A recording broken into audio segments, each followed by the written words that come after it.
కాలేజీల బంద్ పై స్పందించారు మాజీ మంత్రి హరీష్ రావు. తెలంగాణలో అన్ని బంద్ల పాలన నడుస్తోంది అంటున్నారు హరీష్.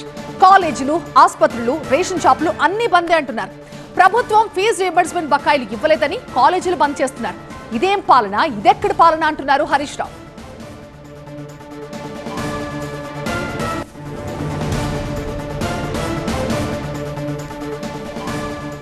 రాష్ట్రంలో ఏమైంది? హాస్పిటల్ బంద్, కాలేజీలు బంద్, రేషన్ షాపులు బంద్, అన్ని బంద్ అవుతున్నాయి. హాస్పిటల్లో ఏమంటున్నారు? ఆరోగ్యశ్రీ డబ్బులు ఇయ్యక మాకు ఏడాది అయిపోయింది, మేము ఆరోగ్యశ్రీ సేవలు బంద్ చేస్తామని దవాఖాన్లు బంద్ పెడుతున్నారు. కాలేజీలో ఏమంటున్నారు? రేవంత్ రెడ్డి వచ్చిన 2 ఏళ్లల్లో పిల్లల ఎస్సీ, ఎస్టీ, బీసీ పిల్లల చదువులకు ₹1 ఇయ్యలేదు. కేసీఆర్ గారు 20,000 కోట్లు ఇచ్చిండు, మేము ఇక కాలేజీలు బంద్ పెడతాము అని కాలేజీలో బయలుదేరింది. రేషన్ షాప్ వాళ్ళు ఏమంటుండ్రు? మా కమిషన్ వేస్తా అన్నాడు, జీతం ఇస్తా అన్నాడు, ఏది చేయలే. కానీ కేసీఆర్ సార్ ఇచ్చిన కమిషన్ కూడా 5 నెలలకెళ్ళి ఇస్తలేడు.